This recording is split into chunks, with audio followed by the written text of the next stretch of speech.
this was important to me to speak about, right? So in what city is this in? Hold on one second. All right, so in Florida, I'm sure all of you guys have seen the video already. It's a officer at a school who takes this black 16-year-old girl, or how old is she? 16-year-old girl, and slams her to the ground. The girl's unconscious, right? Supposedly he was breaking up a fight, but as the mother put it, there was no fight. The girl was just arguing with another black girl or another girl. I don't know what race the young lady she was arguing with, but basically he slams this young girl to the ground. You know what I mean? Like slams her face to the ground. She's unconscious. You know what I mean? So let me read a little bit about this story, then we'll get into my perspective on it. Now, Ethan Fournier is the deputy's name. Ethan Fournier is a deputy and school resource officer in Osceola. How is it spelled? Osceola County. I may be saying that a little wrong. Forgive me, family. Osceola County, who was caught on video slamming 16-year-old Taylor Bracy to the ground at Liberty High School in Kissimmee, Florida, and this was last month. Bracy was hospitalized and is suffering from insomnia, memory loss, and headaches after the body slam. Her family lawyer, Benjamin Crump, said. Now we're going to get into Benjamin Crump in a second here too. Now the viral video shows Bracy lose consciousness after being slammed onto the concrete by Fournier, who then handcuffed her behind her back while he was motionless on the ground. While she was motionless on the ground. They said that wrong. And this is some of the most heartbreaking shit I've ever seen on video. Once I post this, I will post under this video the actual video of him doing this, and y'all got to see it, man, because again, sometimes we don't want to make everything about race, right? Like, we understand that awful things happen to everybody in this country, right? Some of us, you know, based on economics, based on certain things, you have to deal with certain things in this country. But how we're treated by the police, nobody's going to convince me anything different. How we're treated by the police, how we're treated by law, how black bodies, and this is just my opinion, family, it's almost like everybody is dehumanized to us. Nobody sees us as actual people. There's no fucking way. Me being a cop, me being an authority figure, there's no fucking way that I can slam a 16-year-old girl like that on the ground. Not at all. Not at all. There's no way I can do that. There's no way mentally I would allow myself to be able to get to that point. So what are we looking at here? Because again, you may see a one-off of a cop slamming somebody Caucasian on the ground here or there, but I've never seen this type of thing happen to a teenage white girl and it not be and hell not break loose. So y'all gotta explain this to me, man, because at this point, think about the type of precedence this is setting when this cop Ethan Fournier he got suspended on paid leave. Like, he didn't even get fired. You know what I mean? He didn't even get fired. He's on paid leave right now. And then we have to appreciate technology, because without this shit being on camera, we wouldn't have known nothing. We probably wouldn't have known nothing happened if these kids didn't film it. You know what I mean? So let me continue reading a little more about this, family.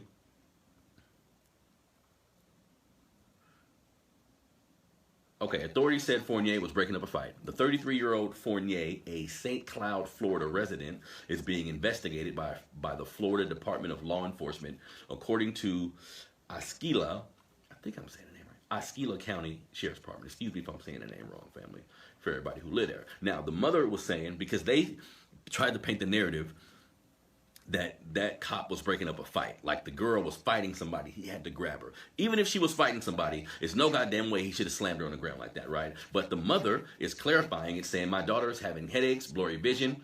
Her mother, Jamisha Bracy, said at a press conference on January 29th, she's having trouble remembering things, having a hard time sleeping. She's very traumatized at the moment. The family said they're concerned she may have permanent damage. You goddamn right she may have permanent damage. Again, I'm gonna post a video of the cop slamming the girl when I'm done airing my show today. But family, we need to. What can we do as black folks when we see stuff like this, right? Right? So you can always take a political stance. Like you want legislation to be passed, you want different things to happen. So if a cop does this, he can be reprimanded for it, right? And of course that should happen. That should happen. He should be reprimanded for it. There should be legislation put in place that adds a race component to this. You know what I mean? Because nobody should get treated this way. But I have to say, family, nobody in America gets brutalized the way we do. Nobody. Who? What other race of people gets brutalized in America, right? So from a political standpoint, you can say, okay, cool, boom. We can get legislation passed. We can become more cops ourselves, right? We can become more cops. We can become more prosecutors. We can ingratiate ourselves into this system.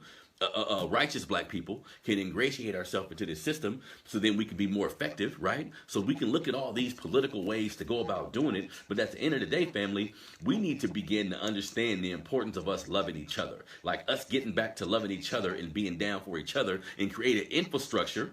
So when something like this happened, we'll be able to handle shit ourselves. And I don't mean violence, because everybody be hitting me, talking to you, riling people up, and it's about violence. I'm not speaking about us going out and shooting a cop or us going out, but we got to do something to defend ourselves. We got to do something to defend our babies. You know what I mean? Because the father in this instance, you know, he hasn't been saying much, but would anybody blame the father for finding this dude and doing what he got to do? Like, should any kid in America get treated this way? You see what I'm saying? Get slammed on your goddamn face like that. That don't make no sense, family. That don't make no sense. And all of us as black folks, we need to, I know at times we get almost desensitized to how we're treated in this country. And I understand that. But we need to be upset about this type of shit and then move into action. Like, you can't, it's one thing to tweet out or to go on social media and express your discomfort for some of the things that you see happening to us. That's one thing you can do. But on the other hand, like, what are you going to do? Like, actually, as far as helping your community, as far as going into your community and enlightening people, empowering people, what are you going to do to help out in that regard, right? Because unity is necessary, family. We need to figure out a way to unify with each other so we can have our own meetings, we can have our own organizations where we can address some of these things in an aggressive manner. Because right now, I mean, there is an NAACP out there. There are other organizations that fight for the rights of black people, but it just don't seem like it's happening fast enough. You know what I mean? I don't know who's aggressive enough to really approach some of these situations. You know what I mean? Keeping in mind that there's a lot of activists around the country who spend a lot of time and energy into trying to make things better for us. But all of us need to get involved in some way or another. You know what I mean? And also, so when a cop does something like this to us, right? So let's just say he does lose his job. That's not enough. And we understand that him getting 25 to life, him getting sentenced to a long-ass prison term, that's not likely. Like, that necessarily hasn't happened for us in this country. But what about if one of these cops do something like this? How about you take his pension? How about you make him pay? How about if there's a $6-7 million lawsuit? How about that shit come out of his pocket? How about we sue the cop personally? Instead of suing the police department, we sue the cop personally. So I'm not sure of the logistics about how this shit work, but something got to change. You see what I'm saying? Because he shouldn't be able to get away with treating a young child like that. See? Because we live in a country where, in my opinion, we live in a country where a lot of Caucasian people don't even see us as like humans to a degree. You know what I mean? We live in an environment where we try to act like everything is so coalesced and we're so together, but we're not together, family. And that's just the long and short of it. We don't really live around each other like that. In large numbers, ain't a whole bunch of white folks living around black people. For the most part, you see what I'm saying? So we're still real separate in this society. We're still real separated. And I say that to say that can make for a situation where you have a white cop enter into an environment where maybe a lot of the schools or a lot of the students are black or a lot of the students are ethnic, and you don't know how to deal with them because you don't live around them. You see what I'm saying? Because you're not around them a lot. Because look, here's just the truth of the matter too, how our energy is, right? If you've never really been around us, if you've never really been around black people like that, and you get around us at times, a lot of us, our energy will make you think something negative is about to happen. Like, our energy sometimes gets so rambunctious. We African, like, we different than other people. You may think, God damn, they finna shoot, they finna fight, and we just talking loud, having fun, and you can interpret that for something different. You know what I mean? I think that's why we have a lot of these cops and people outside of our community that are scared of us simply because they don't know us, simply because they're going off what they see on BET, they're going off what they see on, you know, as far as athletes and the shit they see about us on television, but they don't necessarily live around us. They haven't taken the opportunity to humanize someone black just by being around them, talking to them. Because I know for goddamn sure he wouldn't slam a white girl on the ground like that, because in his eyes, that could be his daughter. You see what I'm saying? And another thing, it's the unfortunate truth, but in this country, if you a 14, 15-year-old black kid, you're seen as an adult for the most part. You know what I mean? You're being treated like an adult by authority figures. You're being treated by an adult by people around you. You know what I mean? And that's just the long and short of it, family. I remember that. Being 13 and 14 years old, being in my neighborhood, the cops come up and they messing with my brother and his friends, but they talking to all of us like we ain't shit. They talking to me like I'm a grown man. You see what I'm saying? So we need to, there needs to be some type of, if I'm not sure what type of racialized training that a cop has, as far as how can we figure out if they're racially biased or not. You know what I mean? And to be honest, it seems like it will be a difficult thing to do, because they can just lie. They can be a good liar. Maybe they can put together some kind of test to find out. And sometimes that can be, what I would say, that can be, like I just mentioned, figuring out their relationship to black culture, right? So if, like, and this is my opinion, if you have a white cop or a white person of authority and their whole life they've only lived around white people, right? This isn't to knock them or anything, but we need to understand like the psychology behind it, right? So if they're in an environment where all they've been around is white people, and now for work, for money, or for their livelihood, they got to go and be around black people just in that intense environment, meaning it's not a cool environment where it's not a hierarchy, where it's authority, because once you add the authority piece, now it's going to be contention, when in most cases, they need to just be around us at the store, really, or at a function or somewhere where you can sit and talk and be comfortable. Then you can kind of get to know how people are, and a lot of this shit won't happen. You know what I mean? But to me, it's like, I'm not even sure if America is interested in doing this. We have so, this is just my opinion, we have so many people in middle America that some of them I would say is racist. Yes, they have a problem with us based on the color of our skin. Some of them is just based on a complete lack of knowledge. And sometimes when you don't have knowledge about something, it can make you scared. You know what I mean? Because again, think about it. Middle America, they're not getting no big doses of black people. So they're looking at T.I. on TV. They're looking at the NFL players. They're looking at us in a particular light. Looking at the rappers who create this unnecessary image of misogyny and all these negative attributes. We love hip hop and we can contextualize it and understand why it's beneficial to our community, but people outside, they're not looking at all those nuances. You know what I mean? So it's important that we begin to have a conversation, y'all, about race. In this country, for some strange reason, they tell us don't talk about race and politics. I think that's the things we need to be talking about the most, so we can get an understanding. If you don't like me, if I don't like you, we should be able to talk about it and come with some kind of resolution that don't resolve in either one of us being hurt, and we don't have to like each other, but there should always be a respect factor. You know what I mean? And there's never really a respect factor when it comes to our community. That's what I think. You know what I mean? So I think this cop was put on his administrative leave, right? And again, like a lot of the police shootings that I've seen, in my opinion, it sets a bad precedence when this can happen to one of us and nobody does nothing, right? When this can happen to one of us and the cop paid administrative leave for, now this young woman, if you see her getting slammed and her mom was saying she has memory loss, insomnia, headaches, all these things, she could have permanent damage. She can have permanent damage. A grown man, because again, see how this world works? See how the system is structured? If a 33-year-old man on the street would have dipped a kid on their head like that, he going to jail, right? But it's almost like you have immunity from all of this shit if you're a police officer, right? So that for me, that would make any cop like, I understand this blue wall that's surrounding me, I can pretty much do whatever I want to do, and they going to bail me out of this shit. You know what I mean? So I'm going to keep y'all updated on what happens. Again, the cop's name, Ethan Fournier is the cop's name. Ethan Fournier.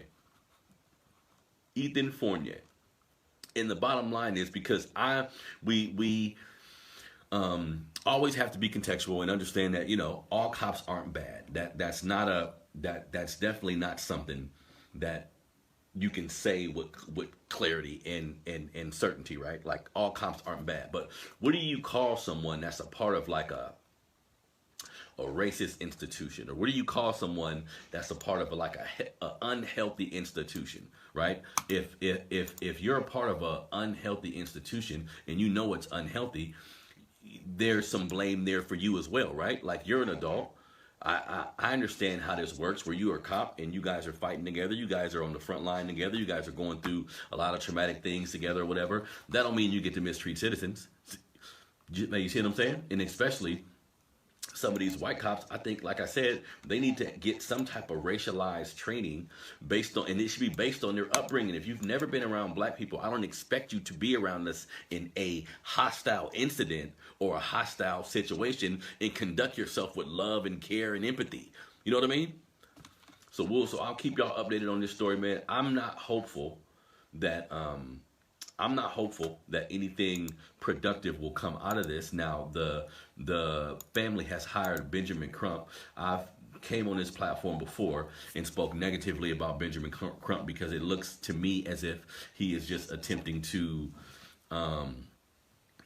settle all of these cases opposed to actually putting police officers in jail. I know he has a hard job, and I watched the interview with the brother, and he seems like a good guy. You know what I mean? He can just be up against the 8 ball being a black man in this system trying to help our people out. But something has to change. Like I was saying about the other situation, something has to change. Maybe they can, you know what I mean, figure out a way that if we sue one of these cops, the money comes directly from him. He has to be scared of what the repercussions could be. And it's funny how this country has a great way of giving anybody repercussions. If you black and you in the neighborhood, you know the cops come, your ass going to jail. It's going to be a repercussion for you out there selling dope. It's going to be something that happens to you for you shooting somebody, right? The law is coming. They made that extremely clear to us. When we see the law, we know some shit about to happen. You see what I'm saying? Other races of people aren't necessarily conditioned to view police that way, and I think that's almost purposefully. You know what I mean? So I'm gonna keep everybody updated on this. Hopefully Benjamin Crump does something and not just do a settlement thing. Maybe he can push for some type of legislation or push for some type of jail time. Like I don't know what happens in these cases where we see something that seems so obvious to us, right? It seems so obvious of the neglect and the wrongdoing, but lawyers don't seem to be able to get it done. And again, I know he's up against sorry about that. I know he's up against a horrible system, being a black man in this system, going against these judges and these prosecutors who don't like us as much. And I salute the brother for attempting to do the work of our people. But at the end of the day, some of these people got to get put to jail. Like, we need some examples of why a cop shouldn't hurt another black person. We don't have enough examples of what can happen to you if you harm us. And again, somebody online was trying to argue with me about this, but the policing in America, and I'll say it again, the police system in America, the policing that we use in America was a derivative of the slave patrols. It was an offshoot of the actual slave patrolling that we used to have here in this country. The first police didn't necessarily arrest people. They were just like men in the community that was volunteering just to kind of, somebody is out late and they're drinking, make sure he gets home okay. You know what I mean? Policing wasn't necessarily a bad thing. It was just to kind of keep people in line, and it wasn't a whole bunch of crimes and stuff going on, but it was more or less to keep people in line. And then the brutal part of it